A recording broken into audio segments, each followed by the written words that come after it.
Hello, everyone, and welcome to episode 152 of the Run in the Paint podcast. I'm Miles here with Nick, Ben, and is that Jackson? Jackson Goglin back on the podcast, coming in for Joey. How are all you guys doing? Feeling good, feeling great. Got to keep that mantra going. I'll be the guy to say without Joey today. What's up, guys? Yeah, just glad to be back. Excited to talk about a couple bad teams and a really good team today. Yes, sir. Ben, how are you doing? Yes, still feeling well. Down here at Ohio University, shout out to the Bobcats for a huge win against West Virginia. I was in attendance for the game. That was just amazing for this school, pulling out the upset win. Boy, I can't believe they play Ohio State now in the shoot coming up. That'll be interesting. Knocked off the Mountaineers. We'll see if you can knock off the Buckeyes. But yeah, like I said, the division, the Southwest Division preview today, we're going over the failed hopes and dreams division is what I call it, between Zion and the Pelicans not really doing much in the first couple of years of his career, and Ja Morant kind of in a similar situation. So, hopefully Vic doesn't add to that trend and can kind of break the curse of the Southwest Division, maybe. And we had into that group of failed hopes and dreams. Failed hopes and dreams, yeah. Well, hopefully, we'll see if any of these teams get added to that list. But it should be a lot of fun here. We do have some competitive teams in this division. Of course, our second one in the Western Conference. Before we get into it, got to start off with POELTL. And let's just call it like it is. The last couple episodes have been rough. But the last episode, can you really blame us? Sidi Sissoko? There was no chance on that one. So we need a huge bounce back today. And who better to have on the podcast to get us back on track than the POELTL wizard, you could call him, Jackson Goglin. Who should our first guest be? I'm going to pick someone who's played for multiple teams in this division that we're going over today. I'm going to go with Dorian Finney-Smith. Ooh, Dorian. I thought you were going to go with Steven Adams, who could also fit that category. Good. I like the DM. Look, and it's someone from the division. Yeah, just give me the keys to the city already. Perfect. All right, it's going to be a big guy in the Southwest Division who's younger than 30, so he's still in his 20s. No, it's not. I was about to say Sandro, but number's too low. Let's see here. Jabari Smith would fit this bill, but so would a lot of guys. Any forward? Well, it can't be a Houston Rocket. This is not on players not on Houston, so it's going to be Dallas, San Antonio, Memphis, or New Orleans. Let's see here. I mean, this could honestly be a lot of different players. Maybe this could be. We could go with the opposite. Try a young guy. We could try Derek Lively Wemby.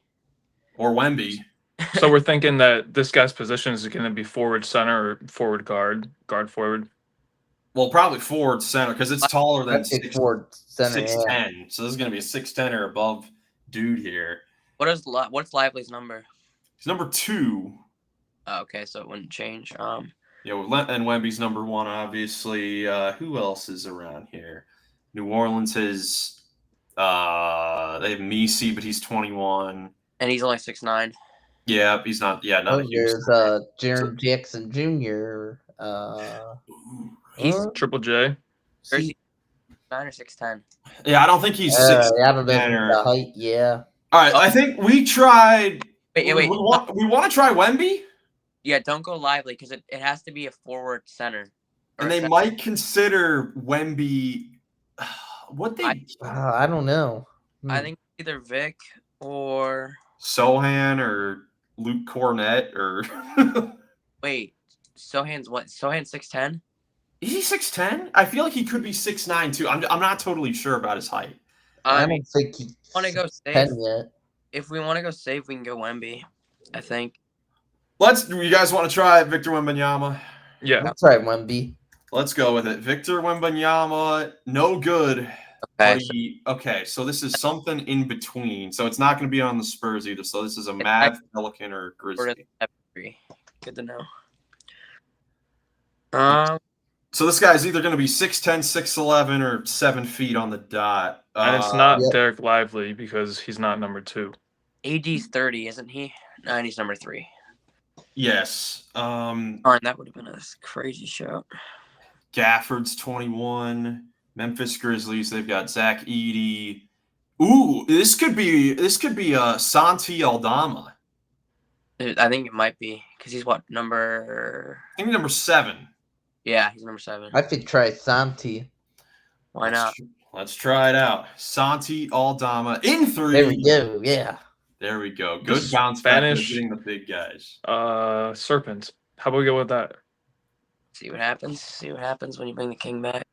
Oh, yeah. The Pearl Wizard back. Us getting Santi Aldama in 3. Let us know how long it took you guys to get Santi Aldama. But now let's get into the Southwest Division preview. Again, a lot of teams looking to be super competitive. I mean, all these teams have postseason aspirations this season. So let's start off with, let's see, really the only team that was a lock for the playoffs this past season. Didn't have to go through the play-in tournament. Didn't have to do anything crazy to get in. The Houston Rockets, Goglin's favorite team, who last year were the number 2 seed in the Western Conference, one of the biggest shocks in the league. But they did lose to the Golden State Warriors in 7 games in round 1, and a lot of that was because of their offense. And they definitely addressed that this offseason, getting Kevin Durant from the Phoenix Suns, probably the best name to move teams this offseason. They also signed Dorian Finney-Smith, Clint Capella, and Josh Okogie. They re-signed Fred VanVleet, Steven Adams, Jeff Green, Jayshawn Tate, Jabari Smith Jr. They had a very busy offseason, but they are looking very, very solid. Here is their team. Jackson, with your Rockets, let's start off with you. I guess, what were your thoughts on the moves they made this offseason, and how happy are you to be a Rockets fan at this current moment in time? Yeah, I mean, I'm super happy. I mean, Raphael Stone knows what he's doing. Clearly, he knows the identity of this team, and he's going to stick to it. Getting guys like DFS and Okogie for that defensive presence that Ime Udoka's kind of preached since he got here, and then obviously getting Kevin Durant. I mean, I know he's older and he's a little injury prone, but man, if you need an alpha dog in the playoffs who can score and who can be a mentor for some of these guys, I don't think there's a better guy in the league in terms of like someone who could take someone under their wing and teach them scoring, and teach someone like Jabari or even like Reed Shepherd, because Kevin Durant can move like a guard, and he kind of knows. He's worked with great guards all his career, basically. I mean, with Westbrook, with Harden, with Kyrie, and even Booker, like he just always had a good guard, I feel like. So I feel like he's someone that can kind of unlock the next levels of these guys and hopefully help us improve more as this year goes on. But yeah, I really like the offseason. I even like Clint as like a third big off the bench if like God forbid like Steven Adams and Şengün somehow are getting bullied. Just get a third guy out there. I don't even know what team could bully those 3 guys though. Yeah, Nick, I mean, the Rockets have a lot of things that a lot of teams would love to have, and that is depth with size, defense, and length. And youth.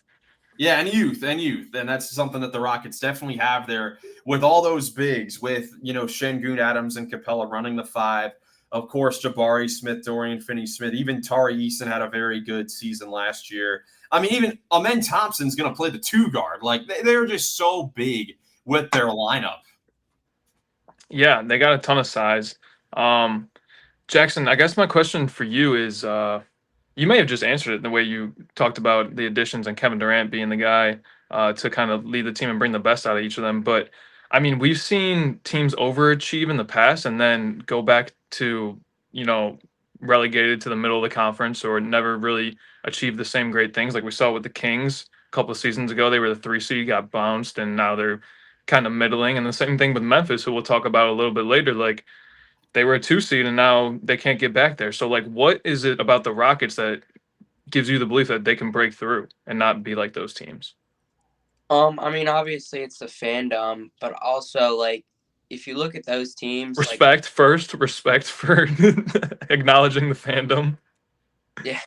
But if you look at those teams, they either had insane injury luck that season, like the Kings, or they had really bad injury luck the next season that kind of just kept going and going, like the Grizzlies, and even they had really good injury luck the year before, or other things off the court issues that could have been that. But I think as long as they stay healthy, they have a really good chance to maybe not be the 2 seed again, but in that realm, because I think there's other teams that also got a lot better this offseason in the West. And I think as long as they're within that 1 to 4 range, I think that's a fine.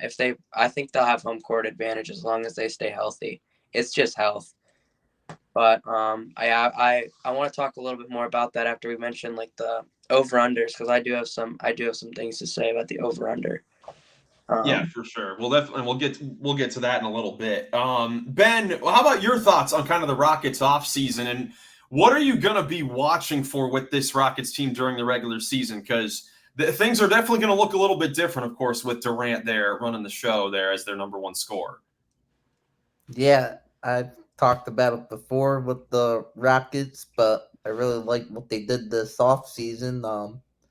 Definitely should be a fun team to watch as long as they stay healthy.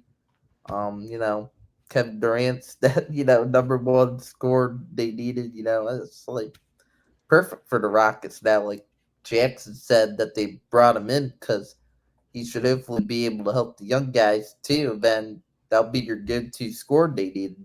I noticed, like a lot of people, noticed too in the playoffs that the Rockets, needed that number one guy. They got that now. That's huge. And then, of course, they did to get rid of Dylan Brooks, obviously, and Jalen Green in the trade for Durant, but to replace like Dylan Brooks, so we mentioned they got Dorian Finney-Smith and Josh Okogie, who should be good at fitting, the defensive mentality the Rockets are going to want to play with, and should do a good job being pesky by points, pesky good defense on the perimeter. Interesting. They brought back Clint Capella to be a backup center. I was surprised by that addition this offseason because they had Steven Adams still there too. But the Rockets got some nice length and versatility on that team, and I actually like that a lot for them. I think that's gonna scare teams and make it hard for opposing teams when they play them. Yeah, and of course, with Steven Adams having certain health problems over the last couple seasons, he's not going to have to play really back-to-backs. Like, they can kind of alternate positions where Capella and Adams can both just kind of play. I mean, they're very similar players. I mean, Adams had such a big impact for them in the playoffs against the Warriors and nearly brought the Rockets back from that 3-1 deficit against the Warriors, but of course fell in Game 7. As far as questions that we got for the Rockets, of course, they should be incredible once again defensively, if not even better now that, I mean, they're going to have Thompson and Durant and Smith and Şengün most likely playing, with Fred VanVleet. They're going to be huge defensively. They should be in a lot of ugly games, but in a good way because they're just making it so difficult for teams. I guess my question, of course, last year, offense was where they had some problems. Of course, Jalen Green was their number one scorer, but he wasn't the most consistent. Of course, Şengün, very good offensive player. I've talked about it before offensively, how I kind of want to see him be a little bit more efficient for being a post player. Obviously, bringing in Kevin Durant as still, I think, statistically the best ISO scorer in the game is going to change the Rockets' offense for sure and should make it a lot better. But is that enough for the Rockets' offense when it matters the most to beat these other better offensive teams that can also really bring it defensively, like a Thunder, like maybe Dallas, Minnesota, teams like that? What do you guys think? Yeah, let me jump in because I have similar, doubts, just questions really. Because what you're getting out of Thompson pretty much. Like he's gonna probably be better on both ends, and you can kind of expect what you're gonna get out of him, what you're gonna get out of Durant, what you're gonna get out of LP. Like those guys are gonna produce. They're gonna be there on the offensive end of the floor. But for me, it comes down to two guys on that end. Is can Reed Shepherd make an impact with more minutes on the court this year? And if he does make an impact, what's that look like? Because that could be a huge thing for this offense. And the other guy is Jabari Smith Jr. Can he make another jump and produce more on that end as well? So I think if those two guys have good seasons, then the Rockets offense is going to be a lot less worrisome and doubtful stuff. Agreed. Yeah, I think obviously Kevin Durant's a huge addition, but I'm a little worried just because I feel like you can't count on Kevin Durant playing all 82 or even 65. He's kind of teetering on that. Yeah. It's going to be interesting to see in the games that he does miss, if he does, who kind of steps up, because I don't know if Amen's going to go all the way up to like a 20-point per game guy. I just don't see that. I think he's going to hover around that maybe 16, and then he's going to. Yeah, that feels like his max out a little bit. Yeah, I think he's going to play make a little bit more too, because I think he only averaged 4 assists last year. Yeah, something like that. So I think that could go up to 5 or 6, which would be nice. And I think Fred's going to do what Fred does. He's going to take care of the ball, not turn it over, hit some threes, and then he's going to have nights where he doesn't hit anything. But I think, I like what I've seen from Şengün in the Eurobasket. I've been watching all the Turkey games as much as I can, at least, or at least the highlights of them. And I think I've liked what I've seen in terms of his aggressiveness. And it looks like he has more confidence this year. I mean, obviously it's the Eurobasket, it's a little different, but he was going at Jokic's throat. And I think in the Eurobasket, that's the one guy you probably don't want to see is Jokic. And I think he showed that he's ready for the challenge, that he almost wants to try and take that torch eventually. And I think that's another thing Kevin Durant can help him with. But that's why I like the Clint Capella addition, because I feel like Clint Capella on the double big lineups could kind of unlock him more, because with Steven Adams, when they play the double big, he was kind of just there to clog the lane in a way. But with Şengün, he can work on one side, and then people can't necessarily double as much because Capella is more of a lob threat. And so I think with Şengün's vision, that could help him rack up some assists, but also he won't see as many doubles in the post. And obviously having Kevin Durant, that's going to take away from the doubles as well. So I'm very interested to see what he can do. And then one more thing, I think I like what you said about Reed Shepherd, where you kind of see his ceiling. My thought right now is I think he's going to be a little bit worse of a version of like a Reed Shepherd, or not Reed. Obviously, I'm talking about Reed. A little bit worse of a version of Peyton Pritchard from last year. I think he's going to go out there. I think he's going to hit threes efficiently. I think he's going to score at the cup really well. And I think he's going to be a good playmaker off the bench.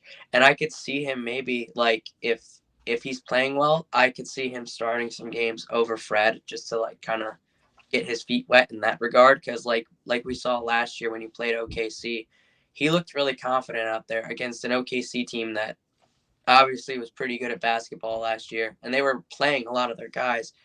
So I think if he has that confidence, if he has a bad night and he comes out and has a really good game the next day, I think that's going to go a long way. And I think that could be the difference maker this year, because I really like Reed Shepherd, as Miles and everyone knows. I love Reed Shepherd. That's my second favorite player behind Şengün.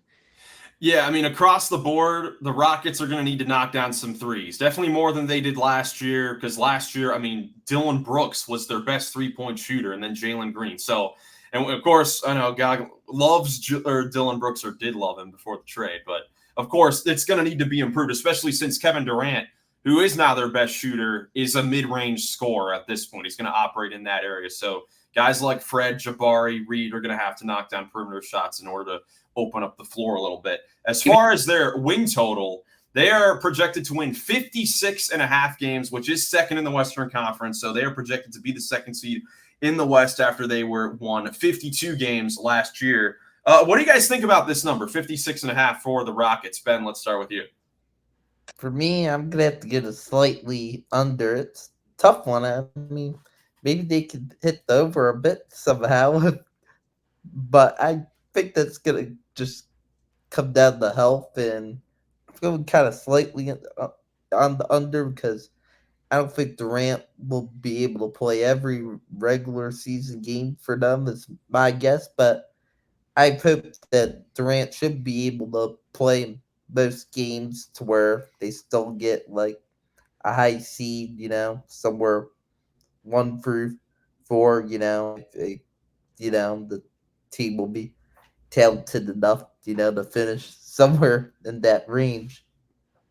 Yeah, to your guys' point about the Durant health concerns, he hasn't played more than 65 games in a season. He only has done that one time since he left the Warriors. So you can't really rely on him to play a full season. And of course, if he gets injured, it'll be very difficult, but that's what you can say about really every team in the league. Jackson, how about you? 56.5 for the Rockets. Actually, I 100% agree with Ben. I think they're going to be within that. I could see them going slightly under or over. I think their ceiling as a team is like 61 wins. I don't think they're going to be like the Cavs last year getting 64, 65, or like the Thunder. I think the ceiling's like 60, 61, but I see them more in that like 55, 56, 57 range. Nick, how about you? I'm actually going to take the over. I think they are going to beat up on all the Eastern Conference teams and rack up like 20, 22, 23 wins just based on their Eastern Conference opponents. I mean, they're going to be traveling around the country with this length, and like they're going to beat some teams just by walking on the court, like during warmups and stuff, like just having the mental, psychological advantage, because like this is not a team that you want to see coming out across from you. So I got them over a little bit because I think they're going to beat up on the Eastern Conference. They're going to have their way with like Utah and New Orleans and Memphis in the division and stuff. And then I think they got enough talent to like sneak out some close wins against the top teams in the West. So I got them right around like 58. I think they could get 60. Definitely could be possible. I'm also going to go with the slight under. I just think the Western Conference is so much better. And the teams that were right below them in the standings, I feel like it's not going to be as weird for these teams. Like Denver was kind of a weird year for them last year. Even the Clippers, Kawhi was out for a while. The Lakers had the trade mid-season. Like there's a whole their competition has gotten a lot better. But as far as the playoffs, I mean, again, their offense is going to need to perform, but they definitely should be championship contenders. Last year, even though they were the 2 seed with their incredible defense, it was kind of questionable the whole way through if they were actually a threat in the playoffs. Going into this season, they definitely have one of the better chances to come out of the West and win the whole thing because of their defense. So definitely Something that I think could benefit them about like if KD does miss some time and like they're gonna be working out the kinks on their offense with like some new guys and some new faces and the new rotation. I think like that is gonna allow people to find their roles by March, April and stuff. Like as we get towards the playoffs, they're gonna be like more confident than however they start, and I think that's gonna be like a really good effect for them going into the playoffs. Just like the build of confidence throughout the season. Yeah, definitely their end of the season should be good for them heading into the playoffs. But moving on here, since we have a lot of teams to get to, the Memphis Grizzlies, who last year definitely an up and down year for them. They were a top seed in the West for a large portion of the season, but they finished with 48 wins as the 8th seed in the West. They were swept by the Thunder in round 1. And of course, like with a few weeks left to go in the regular season, they fired Taylor Jenkins, who was the head coach of the Grizzlies for the previous 6 years. They promoted Tomas Isolo. And this offseason, they traded away Desmond Bane to the Orlando Magic to basically receive 4 first-round picks. One of them they used to trade up to draft Cedric Coward with the 11th spot. They re-signed Jaren Jackson Jr., Santi Aldama, and they signed Ty Jerome in the summer as well. So this is the Grizzlies roster heading into the season. Nick, what were your thoughts on kind of the moves they made this offseason? Because they definitely did have a busy one. Yeah, taking a step back, whether or not they want to brand it as that by moving on from Desmond Bane. Like at the end of the season last year, their GM, or there was the infamous interview from one of their head executives that was like, if you think we're a piece away, then you're delusional. It was something to the effect of that. And so the move that they made in the offseason was kind of in step with that sort of that mindset. But they got, I mean, it's not a bad roster. They got some really good players and they got some good role players too. But it's a roster with a lot of question marks. Like KCP had an awful year in Orlando last year. Can he do anything for them and bounce back? Ty Jerome's a new face, and then their rookie Cedric Coward. I'm excited to see what he can bring to the table. Zach Edey's going to be out the first couple of months of the season. Jalen Wells is going into his 2nd year in a starting spot, so that's something else to keep an eye on. So like they have a lot of these interesting sort of like storylines and stuff, but the roster is just like not really a competitive looking roster. Yeah, Ben, what do you think about the Grizzlies and all the moves that they did? Do you think that they, roster-wise or even standings-wise, do you think that they got worse substantially or anything like that from the moves they made? I don't think they got worse substantially. I think they're just kind of around the same. I thought, the Desmond Bane trade was pretty good. I mean, I think getting 4 first-round picks back for Desmond Bane is actually pretty good for them. And one of those picks they drafted Cedric Coward, who we mentioned, and I think Coward could be good for them. I like his potential. I think he can fit in well on that team, and I believe he could develop into pretty good guy that fits them good. So I like that pick, and Ty Jerome, I like that. He should be, another, good ball handler for them.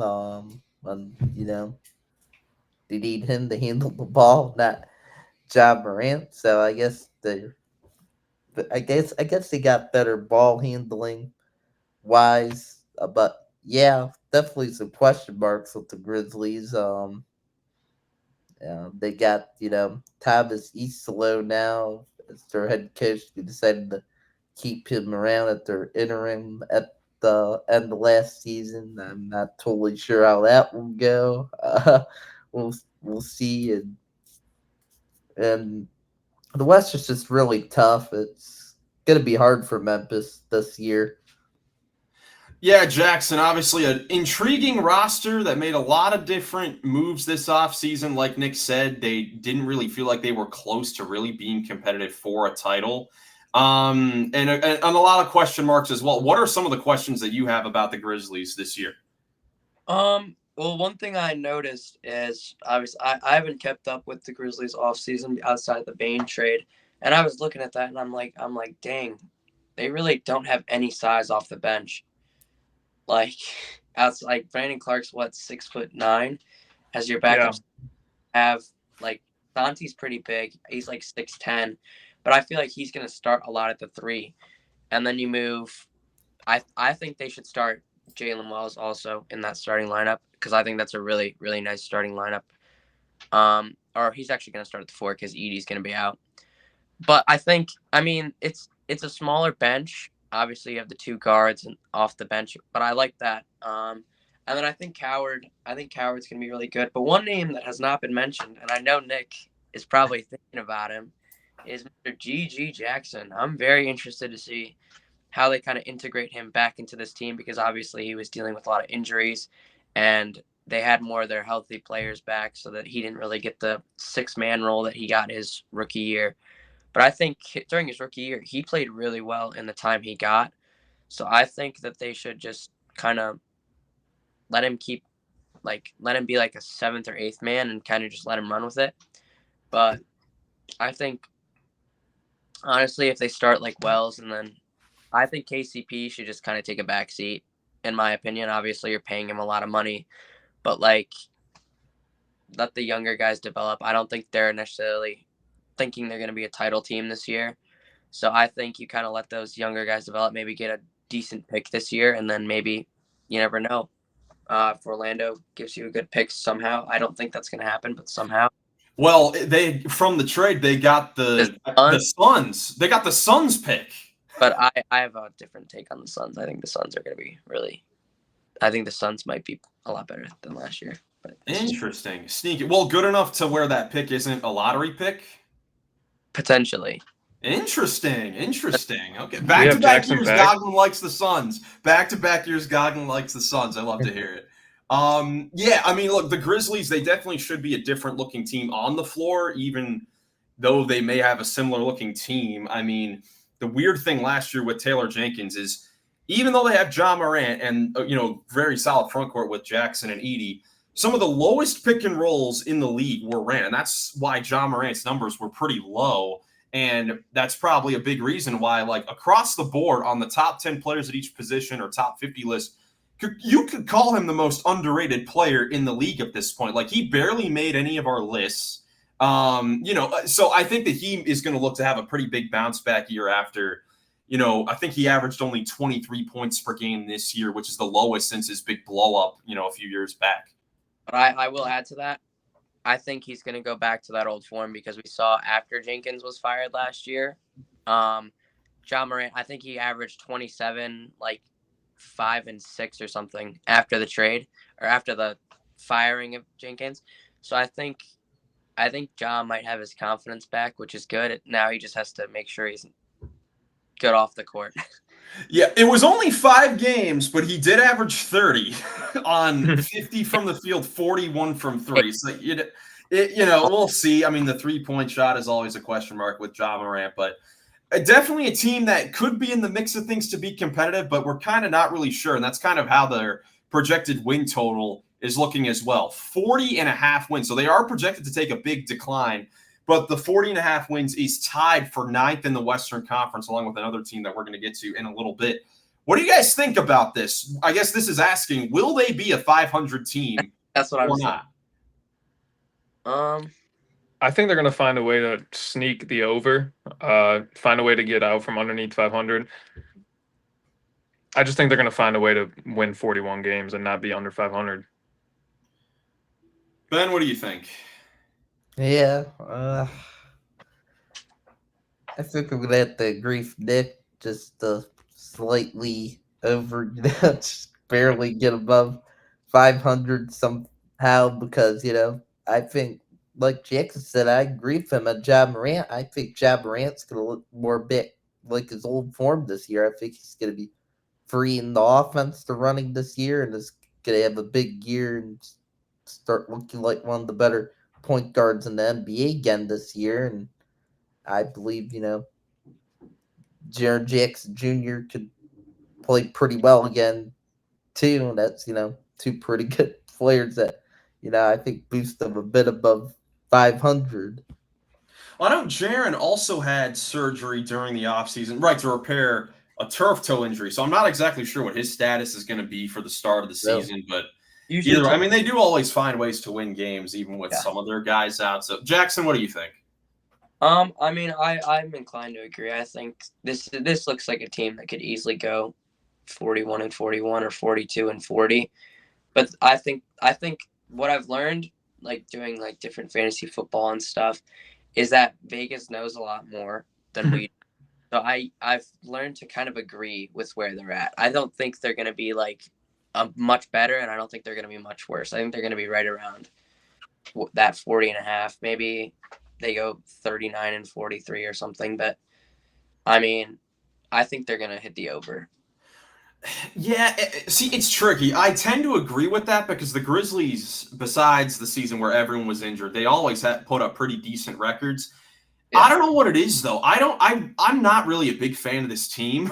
I don't know what it is about the Grizzlies. I don't really like them that much heading into the season. So I'm going to, even if it's 40 wins, I'm going to take the slight under. I'm just not really feeling the vibes with the Grizzlies this season. But I mean, they're young still. They had the #1 fastest offense. They were #1 in pace last year. So I mean, they're gonna beat up on the teams that are trying to be bad. So I would hope so. I just think they'll find a way to win a couple more games to get them over 500. But I don't disagree with you. I'm not a huge fan of this team either at this point in time.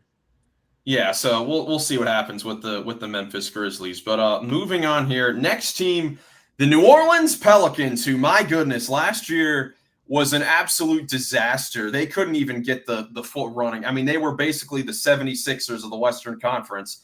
They win just 21 games last season, 14th in the West, second worst record. And really all of it was injuries. Again, everyone missed some time. And DeJounte Murray, their big offseason acquisition from last season, got injured severely in the first game of the season. Midway through the year, tears his Achilles. Is going to be out to start the year. And they have a very curious offseason. They made a trade to get Jordan Poole from the Wizards in exchange for C.J. McCollum. There's the trade right there. They drafted Jeremiah Fears with the 7th overall pick, and they traded up to get Derek Queen at 13, but they traded away what could be a very valuable first-round pick. It's the best of the Bucks and Pelicans first-round pick this season that's going to the Atlanta Hawks. And then they also signed Kevon Looney this offseason. He ends up with the Pelicans, 2 years, $16 million. So this is the Pelicans roster this season. I mean, Ben, it's kind of the same story with the Pelicans heading into every season. On paper, they look like they have a pretty talented team here. What are you going to be watching with the Pels this year, Ben? Yeah, the Pelicans, they're an interesting team, but well, we gotta watch Zion again. How healthy will he stay here? I mean, I don't think he's gonna play every single game, but My guess he'll say somewhat healthy. I mean, I need him as much as they can to prove off of last year because for best player, and I, believe he could play pretty well when healthy. So yeah, Jordan Poole, I'm curious to see how that fit will work. Too sure how that would go, but uh, but I think he could be a good shot creator for them at times. It's gonna have to have a good attitude there. If he has a bad attitude there, well, that won't really help them. Yeah, Dejounte Murray will be back. I'm not too huge of a fan of the Murray Pool backcourt fit. Um, but we'll see what happens. I, I I don't think DeJounte Murray will look as good as what he used to be coming off of this injury, but could make a good impact for them at times. I have to play Jeremiah Fears, give him some time.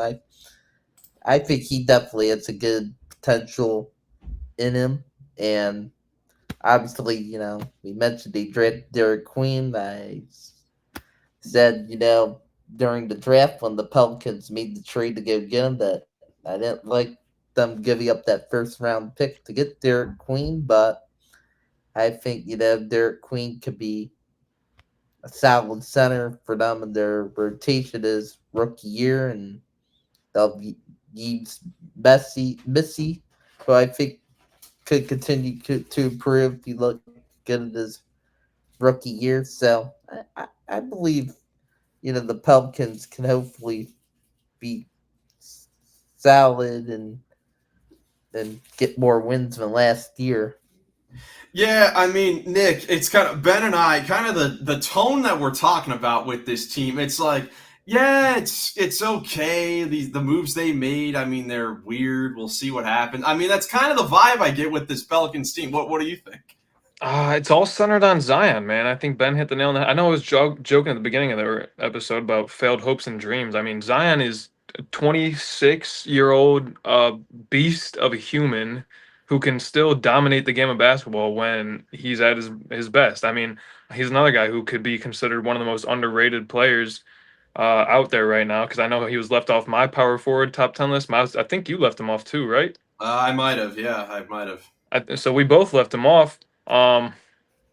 But yeah, it comes down to Zion. They got 5 rookies. And one of the only couple teams, them and Brooklyn both have a bunch of rookies. Be interesting to watch them. But yeah, like this team's good on paper.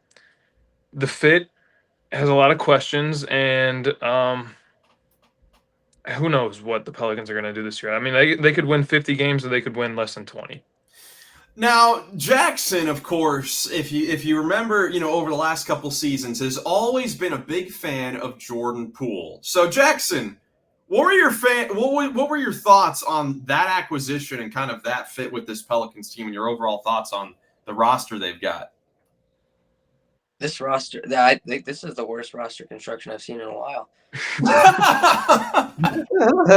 I'm not saying I hate the players because I love Trey Murphy, I love Jordan Poole, and I love Herb Jones. But this is the worst spacing I've ever seen in my entire life. You traded a first-round pick next year and another first this year to go get Zion, who can pass a little bit and who is not as dominant. When they already have Misi. They already have Misi. I mean, I did see Queen out in Vegas. I got to see him and Fierce play, and it was the first game of the day on Thursday, and I was taken aback by his size. Queen he's a center. He's center size, and he can move like Cat. I mean, I keep going back to that comp for Queen as Cat. but he can't really shoot. Not yet. Well, I mean, yeah. It's just like we're talking strictly this year. You're right, because I mean I'm disrespecting Cat by not. He's a 3-point champion. Yeah, I mean I don't necessarily. I just don't like this roster that much. I think Alvarado's fine off the bench. I like the defense with Trey, Herb, and Alvarado. But I mean, it like just the depth is not really good. I wasn't the biggest fan of Jeremiah Fears when they drafted him. I thought like Kasparis was better. I thought a couple people were better in that range. I don't hate it. I think he could be good, but I don't know, especially with DeJounte there for the next couple of years. It wasn't my favorite selection.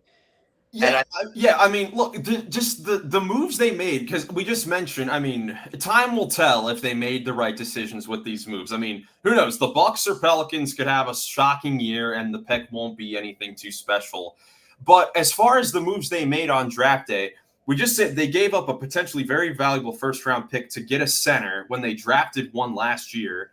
And then they drafted Jeremiah Fears at 7 mere hours after trading for Jordan Poole when they got DeJounte Murray the previous summer. Like, it just doesn't make a whole lot of sense to me. I mean, they've got all this talent there, but again, like Jackson said, like, I mean, does it fit together? It's kind of leans toward the no right now. Well, the guy that they could have got instead of Fears was probably, I mean, the Brandon Ingram replacement would have been Trey Johnson. He wasn't available at their pick. I mean, I guess, but like, if you were planning on taking Queen, why wouldn't you just take Kaman? Like, and then at least get a rim protector who's ginormous. Like, obviously there'd be spacing issues still, but I mean, hey, Kaman's been working on the 3-point shot. I saw it in the summer league. He was letting them fly. So, I mean, I don't know. I think I don't like what Joe Dumars has been doing with this front office. I really don't. And I think, especially when their top star is so injury prone, it scares me a lot. And I think if Zion goes down, this team's ceiling is so low. Yeah, I was going to ask my questions. I mean, of course, obviously, can the talent come together? Can they stay healthy? But could this potentially be Zion Williamson's final season with the Pelicans if things don't go right? Do you think this could finally be the final season? Jackson, you say yes. Well, I don't know. Joe Dumars might not make the right decision, but if they're smart, yes. They'll get whatever they can for him. If he's injured for most of the season, they'll get. I mean, I don't know. I think they should have traded him this offseason. I think Detroit would have given up a pretty decent haul, or one of those teams. Caden Zion would have been nuts. It's another one of those things. Like I've drawn it up before. Like, I don't know if it would lead to any success, but Zion on the Hornets would be fun. Like, Yeah. LaMelo, I don't know if that would fit at all.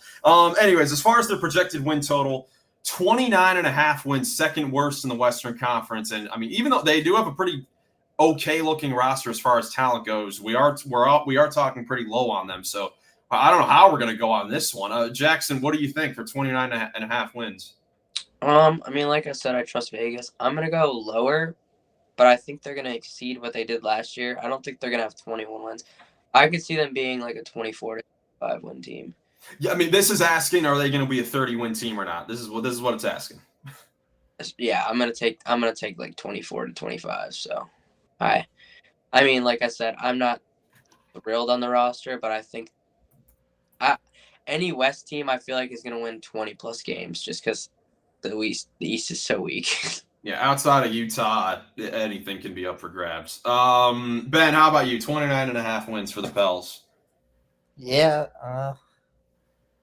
it's a tricky one. The West's more loaded now. I think they can finish around here, but I'm gonna go slightly over that because I just believe they're gonna be somewhat more healthy this year. Zion will play more, and Zion will just somehow dominate a few games and pick up a few wins because of that. So Yeah, I have one. but I'm not. Sorry. I'm not super high on them still. Yeah, Jackson, what were you going to say? So I guess for Ben, the real question is, do you see this team kind of jumping? Well, don't you want to hear if either of us have over first? Well, okay, yeah, that's fine. Yeah, I'll let you guys. Okay, I do not have over. I'm going under. Because I think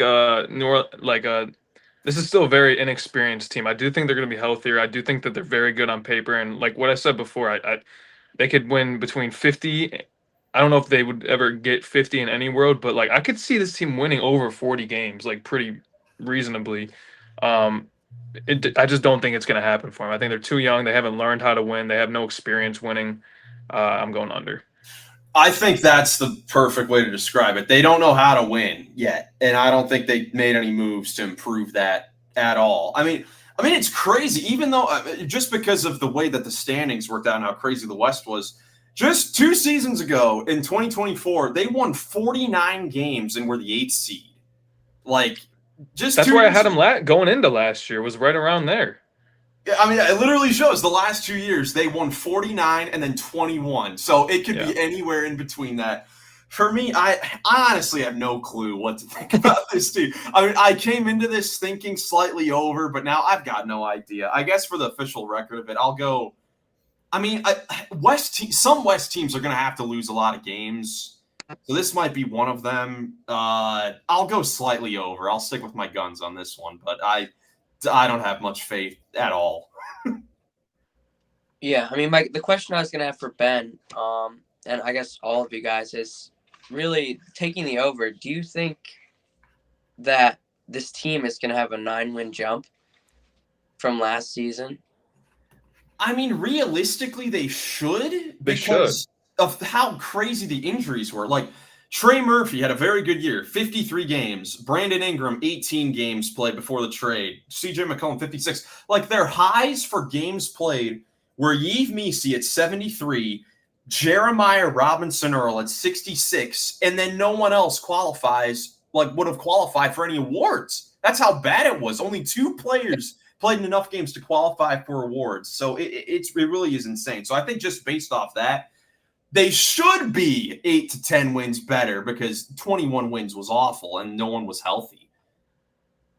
But yeah, I mean, this is definitely a tricky team here. You can tell we're all having difficulty with trickiest.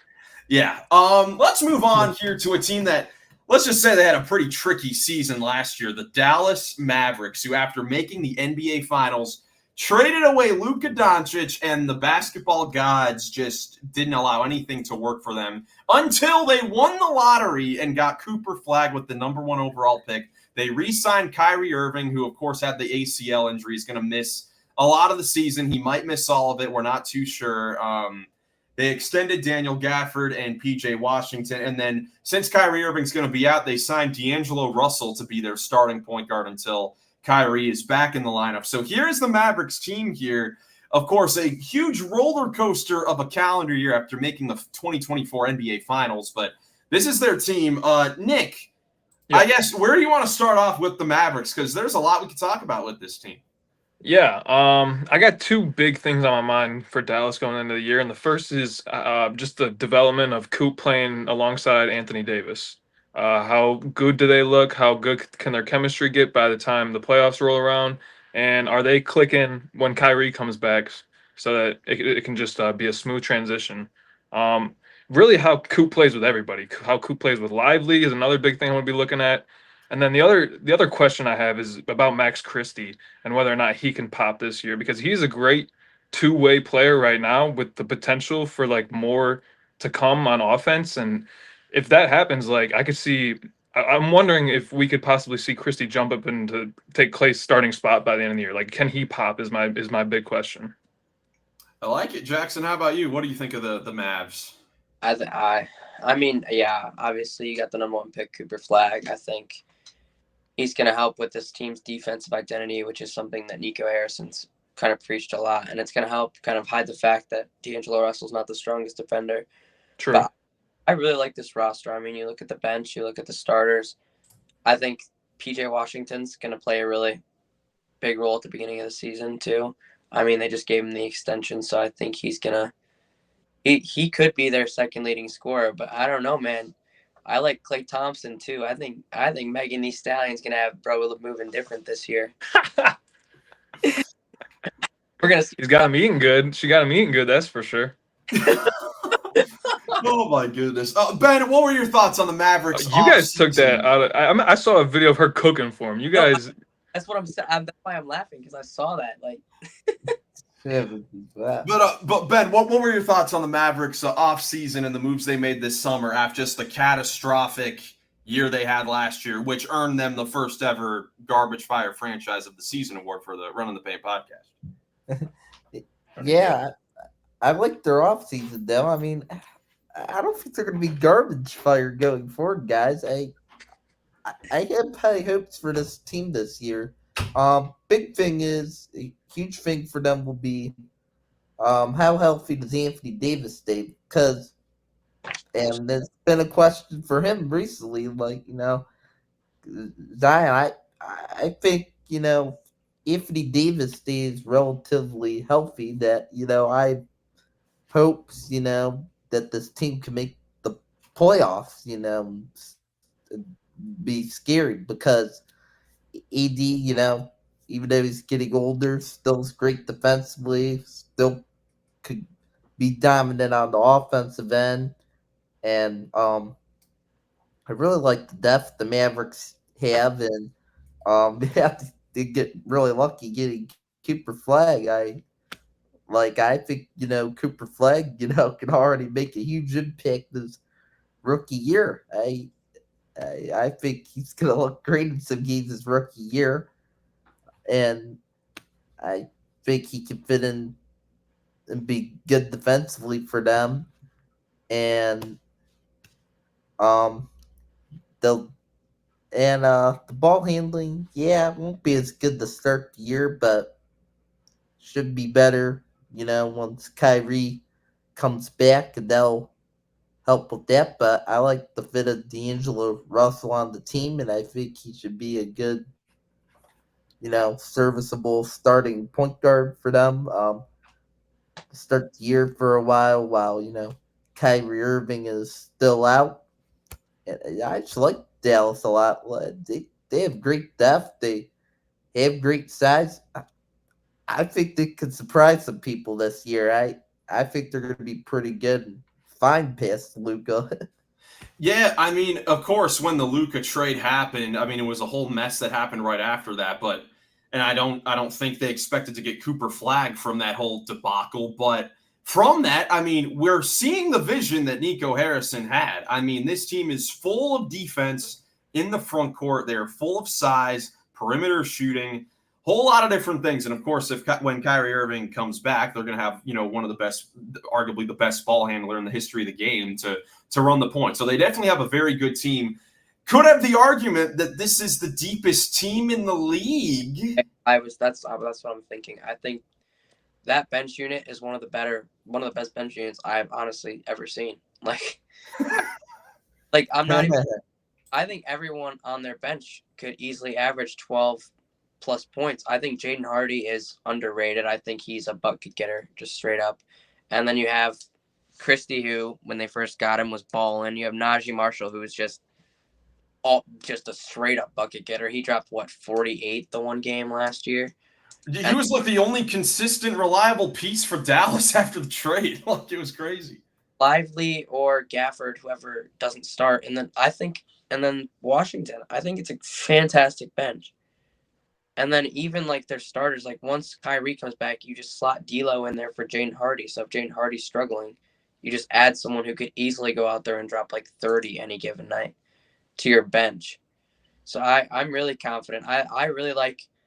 Obviously, I was saying it all last year, even after the Luka trade. I really like what Nico Harrison's built here. I think a lot of it does lie on Anthony Davis's health, but also I think if Anthony Davis goes down, this team is deep enough to where they could kind of maybe not sustain what they're doing, but not flop last year. And I think it's the same way I feel about the Rockets, where if Kevin Durant were to maybe go down, I think it would just be next man up, and I think it's the next young guy or bench piece that could step up. Because we saw, again, Najee Marshall had a lot of big games when players were injured, and even PJ Washington, he's always been a pretty decent scorer. He's had years where he's averaged 18 points a game.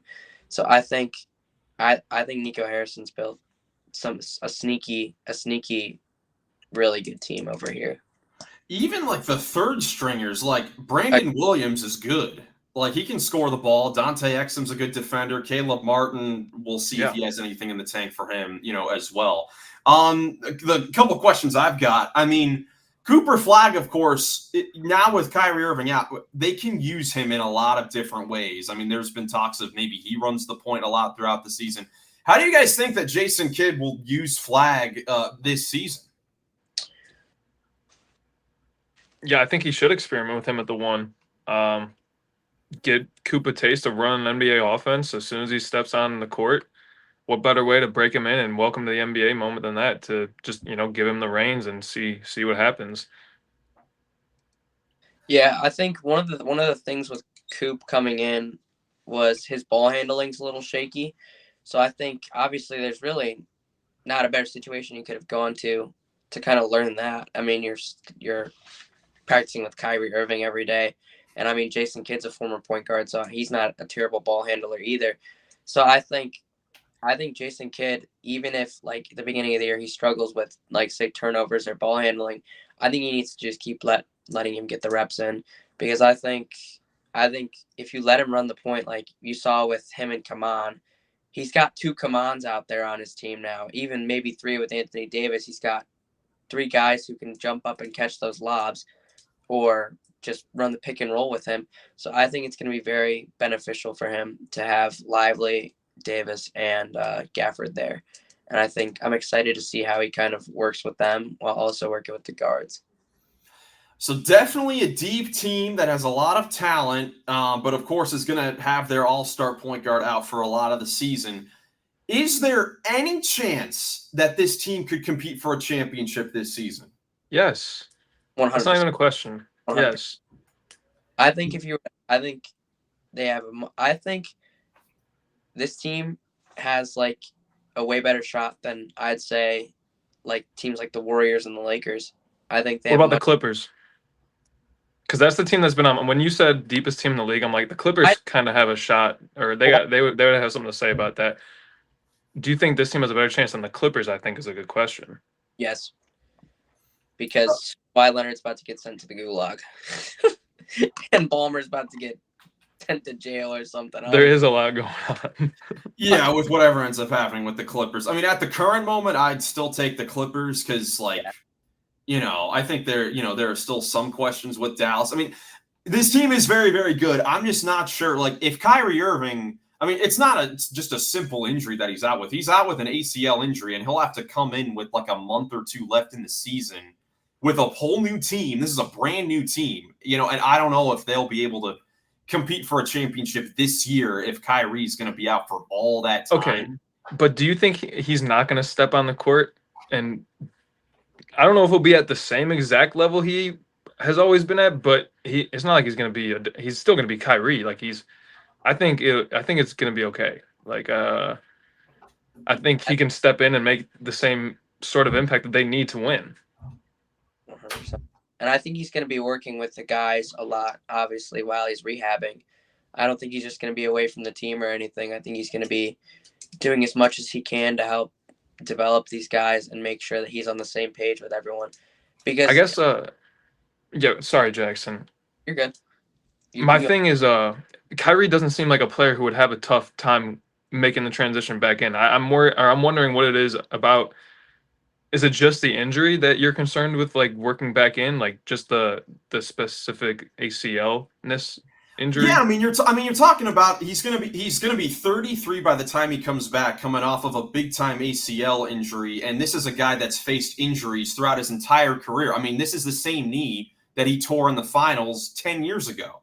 Like, this is an injury-prone player who's not young by any means. I mean, he was a very good player, was really good. I mean, he's still one of the best point guards in the league for sure. I just don't think that I don't think it's a shoo-in that he comes back and he's still just Kyrie Irving. You shouldn't expect that he's going to still be Kyrie Irving when he comes back, especially because by the time he comes back, everyone else is already going to be in the rhythm of playing NBA basketball. He hasn't really had to come back with like a month left in the season and have to play championship level basketball immediately. It's not going to be an easy thing for him to fit in with a brand new team.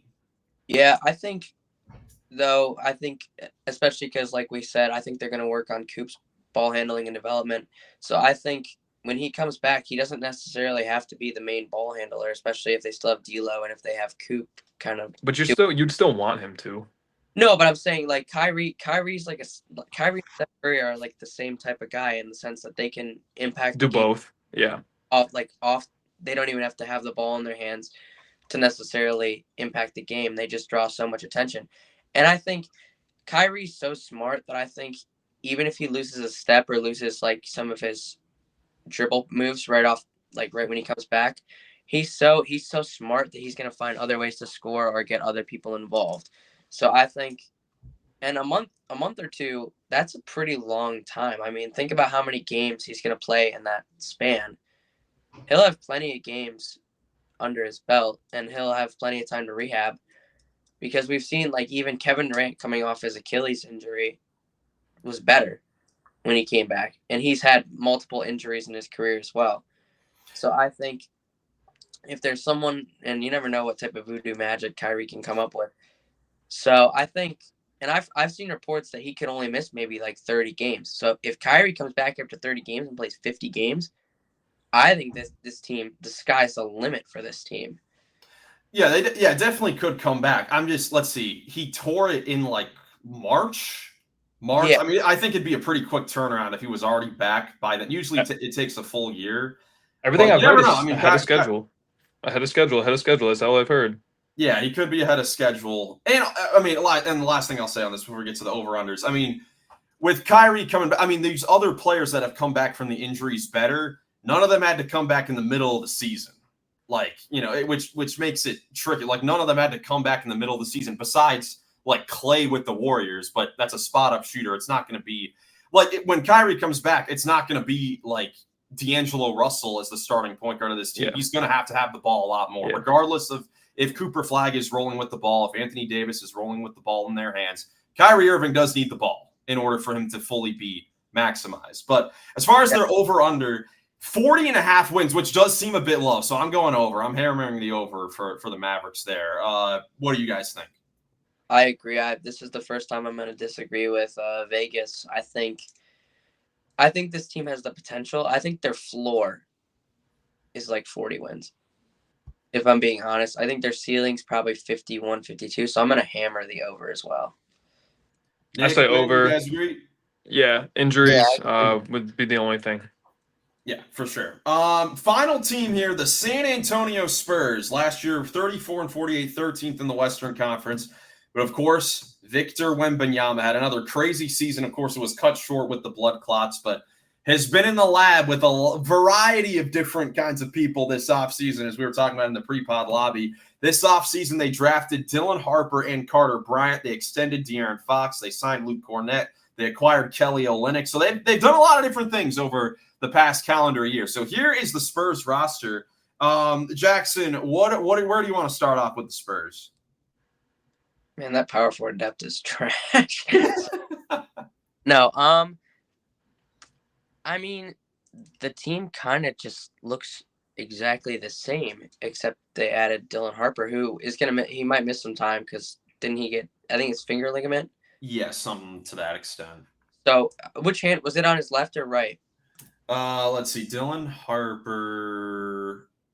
Let me go find it. You keep talking. Because if it I don't know which hand it's on, but if it's on his left hand because he's left-handed. Left thumb injury. That could very well impact the start of his season because he's a left-handed shooter, and I think you're already you already are under a lot of pressure as a number 2 overall pick coming in to kind of perform and hit shots. So if you're dealing with like lingering thumb stuff or like any finger stuff on one of your shooting hands, that kind of worries me a little bit just based on, I don't know if he's going to be able to shoot or anything. He'll be able to shoot, but like, I don't know if his efficiency is going to be crazy out of the gate. So, but I mean, this team is good. They're still young. They're still improving. It's just, it still doesn't jump off the page besides the Monk and Swipa, if I'm being honest. Ben, how about you? What are your thoughts on the moves that the Spurs made and, I mean, how they look overall? I mean, they're loaded at the guard spots, that's for sure.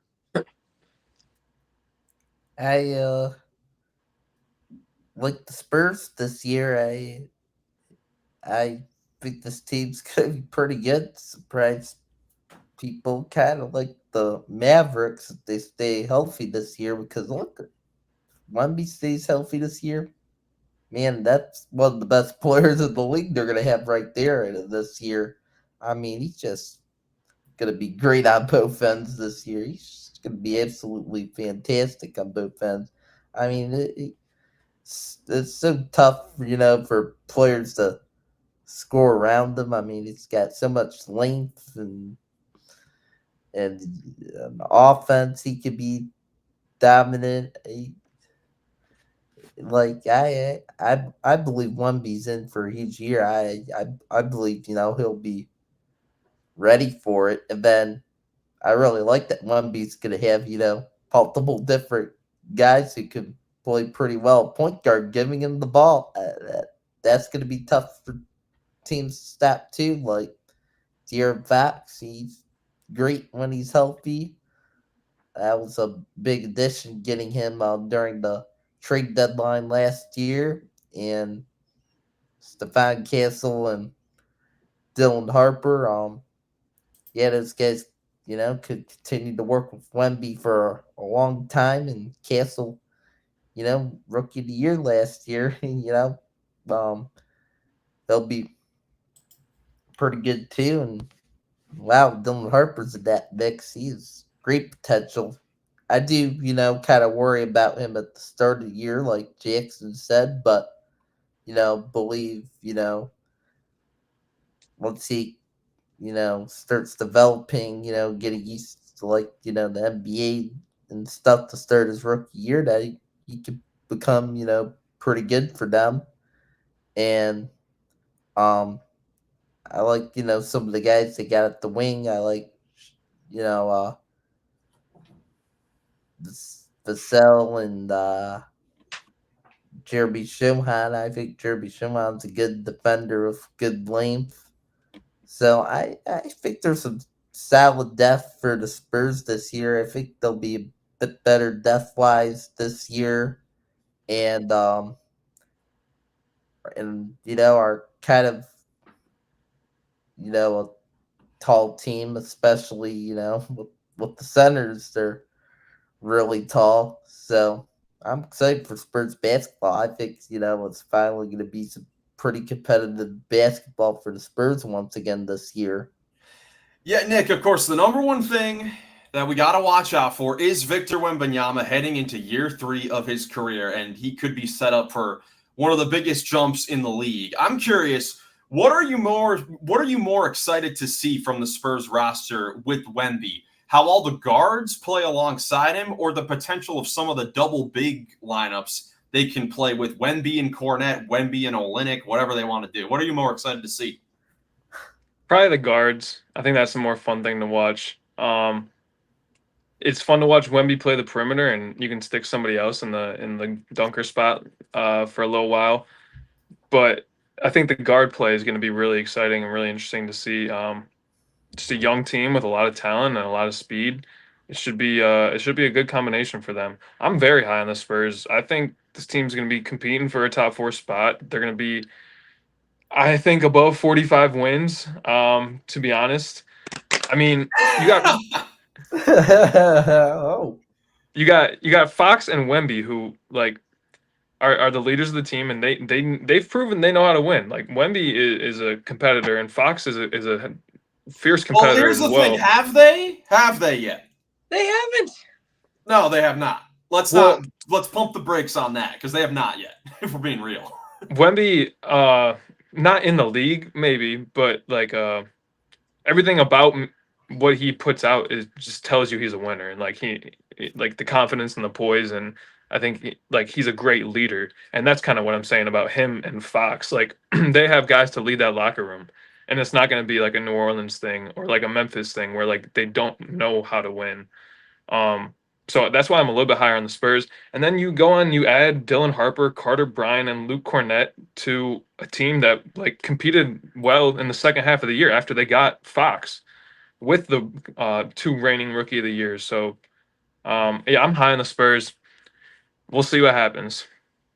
Jackson, what are your thoughts on the Spurs?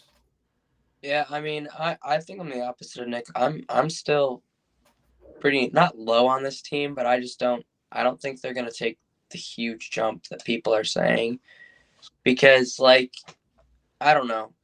It's just the team doesn't jump off the page to me, I'm gonna be honest. Like I like Fox, I like Wemby, but the pieces around, I don't know if Castle's gonna take that huge step because he really only went stupid. Like he only really went crazy after. No.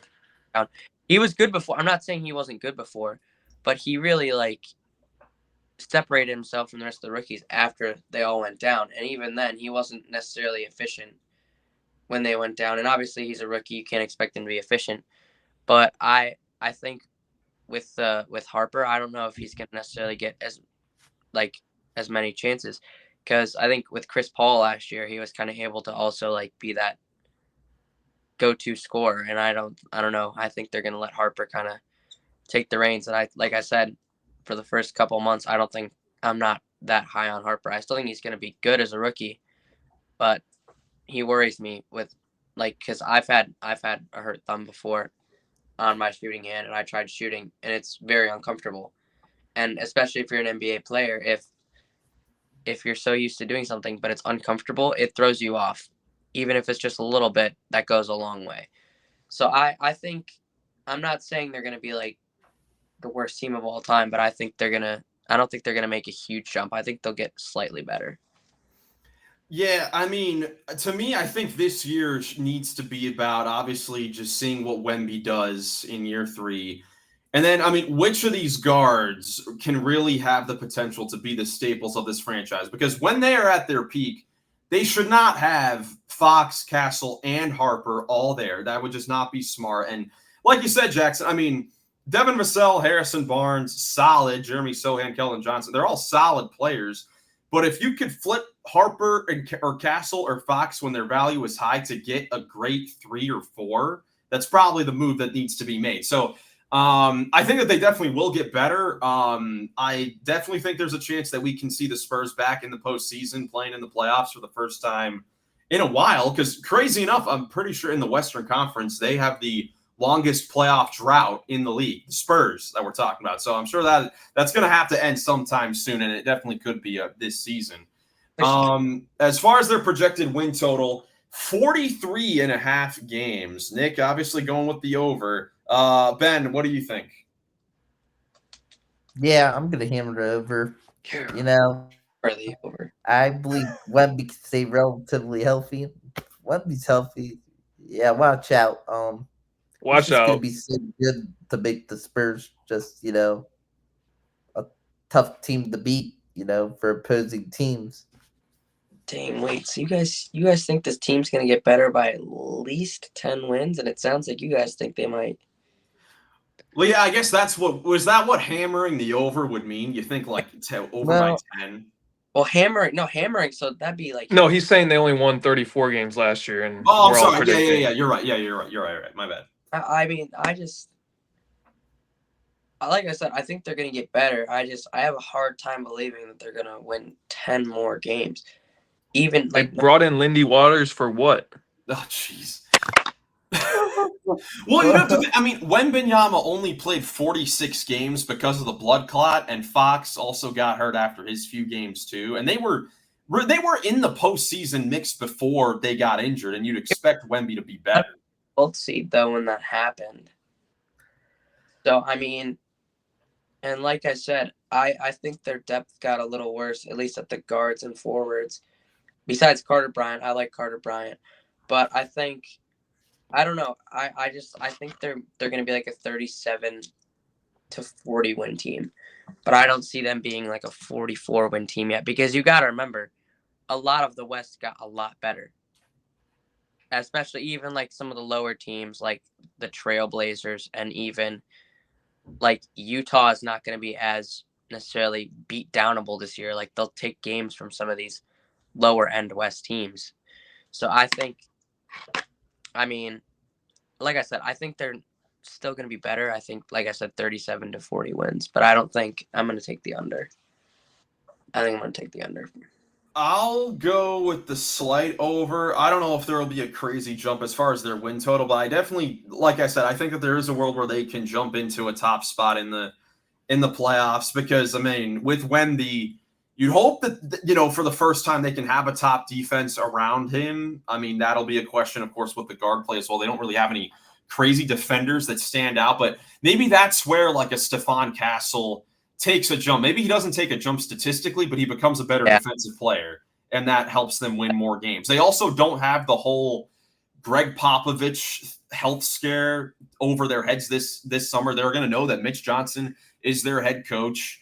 You know, something that he's going to have to do is make sure that these roles at the beginning of the season are there for sure. Like Stephon Castle is the 2 guard. Like figure out these roles heading into the season so that there aren't any questions by the time it starts. I mean, of course, the perimeter defense, there are going to be questions, especially with Vassell at the 3. We'll see if they actually start bigger, you know, later on in the season. But I definitely think, I mean, just Wemby alone, I mean, I feel like in the storybook career potentially that we could be in with Wemby, there has to be some sort of jump up. And I feel like a lot of times that's year 3 with some of these teams. So even in a loaded West, I don't think it's anything crazy. I don't think they'll be like a 3 seed or even a 4 seed, but I definitely think they could be in the 6-7 range in the Western Conference because they should be pretty solid on both ends. So you're saying that Wemby's not gonna have his legacy be denied, and he's gonna have the willpower to, you know, will his team to make a jump.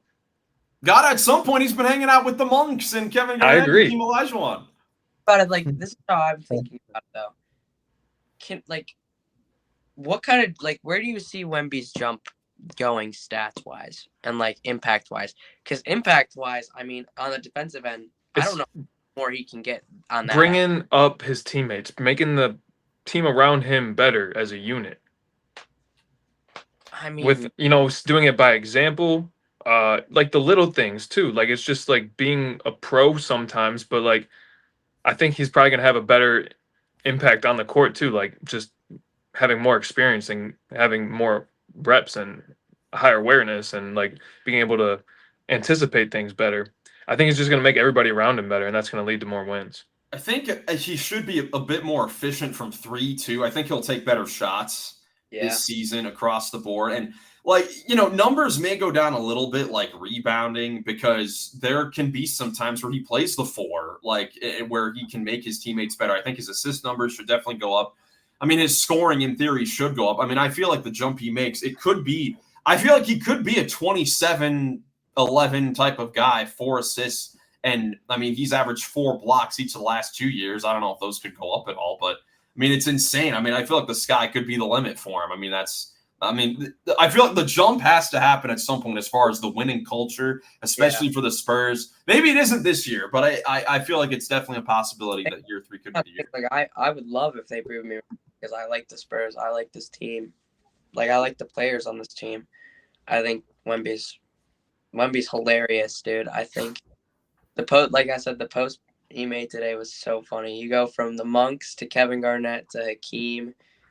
I don't even know who else he was hanging. He was hanging out with some people. I was like, who is this guy? Who is this alien that's just doing side quests the whole summer?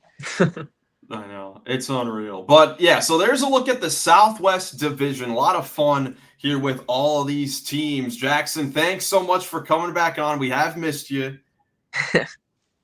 Yeah, I missed you, JG. Did you have fun? Yeah, oh yeah, man. I love talking basketball. I know it's football season. I've been pretty and like obviously it's the first week, but like even preseason stuff, I've been pretty into that. Yeah. Always love talking basketball, and I can't wait for hopefully our fantasy draft kicks off soon because I'm ready to get revenge. He needs revenge on the champ, champ right here. We'll see if anyone can take with Jokic, Luka, and Paolo. Don't ask me how. I don't know. That's part of the league, man. That's part of the league. But thank you guys so much for watching. If you enjoyed, leave a like, subscribe for more NBA content. Hope you have a great rest of your day, and we will catch you in the next one. Peace. Rockets.